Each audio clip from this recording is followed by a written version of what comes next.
ഈ AKG centre ആക്കുന്നതുമായി ബന്ധപ്പെട്ടിട്ട് തിരുവനന്തപുരത്തെ IPവിലും ഈ അർജുനായെങ്കിലൊരു ഫേസ്ബുക്ക് പോലിലേക്ക് കാര്യങ്ങൾ എത്തിയിട്ടുണ്ട്.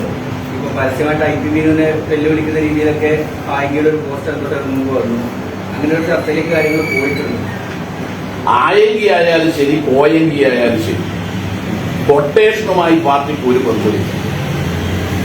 ഇവിടെ ജനങ്ങളെല്ലാം തന്നെ ഈ കൊട്ടേഷനെ എതിർത്ത് വന്നപ്പോഴാണ് ഈ ആയകിമാർ പുതിയ സ്ഥലങ്ങൾ കണ്ടെത്തി പോകുന്നത്. അവിടെയും പാർട്ടിക്ക് ഒറ്റ സ്വരമേയുണ്ട്. സ്വർണ്ണക്കടത്ത്, കൊട്ടേഷൻ, ലഹരി മാഫിയ ഇതുമായിട്ടൊന്നും പാർട്ടിക്ക് ഒരു തരത്തിലും ബന്ധമില്ല.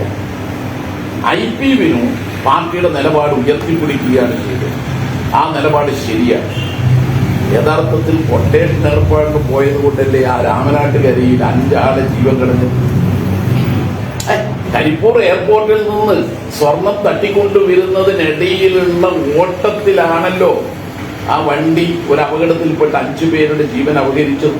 ഇത് ആയങ്കിമാർക്ക് തിരിച്ചറിയാൻ കഴിഞ്ഞിട്ടില്ല ഇതുവരെ. അതുകൊണ്ട് ആയങ്കിയായാലും ശരി, പോയങ്കിയായാലും ശരി, കൊട്ടേഷനുമായി പാർട്ടിക്ക് ഒരു ബന്ധവുമില്ല. കൊട്ടേഷൻകാരുടെ പേരിൽ നിയമ നടപടികൾ സ്വീകരിക്കും. അപ്പൊ ഇവിടെ അതിന് സ്വാധീനം കിട്ടുന്നില്ല എന്ന് കണ്ടപ്പോൾ പുതിയ മേച്ചിൽ പുറങ്ങൾ തേടാൻ നോക്കുകയാണ്. എവിടെ പോയാലും ശരി, കൊട്ടേഷൻ. പക്ഷെ എന്താണ് ചെയ്തേട്ടാ ഈ BJP എന്നൊക്കെ പറഞ്ഞ് ചിലര് രംഗത്ത് വരുന്നത് അത് കമ്മ്യൂണിസ്റ്റ് പാർട്ടിയുടെ സംഘടനാ സംവിധാനത്തിന് അതൊന്നും ഇപ്പൊ ഇല്ല. അതെല്ലാം ചില കാലത്ത് വന്നതെന്ന് വിചാരിച്ച് എല്ലാ കാലത്തും അഗതിയാണ്. അഗതിയൊന്നും ഇല്ല ഇപ്പോ. അതുകൊണ്ടാണല്ലോ വിനു ശക്തമായി സോഷ്യൽ മീഡിയയിലൂടെ അതിനെ എതിർത്തത്. അർജുനായെങ്കിൽ ഒരു പോസ്റ്റ് ഇട്ട് വിനുവിനെ ഭീഷണിപ്പെടുത്തുക എന്ന് പറഞ്ഞാൽ ആ ഭീഷണിക്ക് വഴങ്ങോ? ഇനി അർജുനായെങ്കിൽ എന്നെ കൊല്ലുമെന്ന് പറഞ്ഞാൽ ഞാനതിന് കീഴടങ്ങോ? ജീവൻ പോട്ടെ നോക്കും. ഇവരെയൊക്കെ ഭീഷണിക്ക് മുമ്പ് വഴങ്ങാൻ പറ്റുമോ? അത് പറ്റില്ല.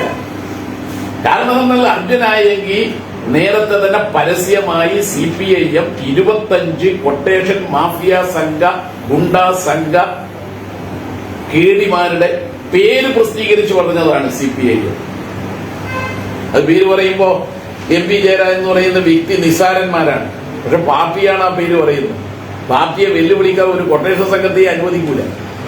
അതുകൊണ്ട് പുതിയ മേച്ചപ്പുറം തേടിയിട്ട് ആയെങ്കിൽ പോയിട്ടുണ്ടെങ്കിൽ ആയെങ്കിൽ ഓർത്തോളണം, വേറെയൊന്നും വേണ്ടാന്ന്. ആ കൊട്ടേഷൻ സംഘ തലവന്റെ ആദ്യ ഭാര്യ പണിക്ക് പോകാൻ കാരണം എന്താ? അത് പറയട്ടെ അയാളാദ്യം. അതുകൊണ്ട് ഈ സോഷ്യൽ മീഡിയയിലൊക്കെ വന്നിട്ട് IPവിനെ പോലെ ഉറച്ച ഒരു കമ്മ്യൂണിസ്റ്റുകാരനെതിരായി ഇവരൊക്കെ എന്തെങ്കിലും പറയാന്ന് വിചാരിച്ചാൽ അതിനൊന്നും വഴങ്ങാൻ പാർട്ടിയില്ല. ഓക്കെ.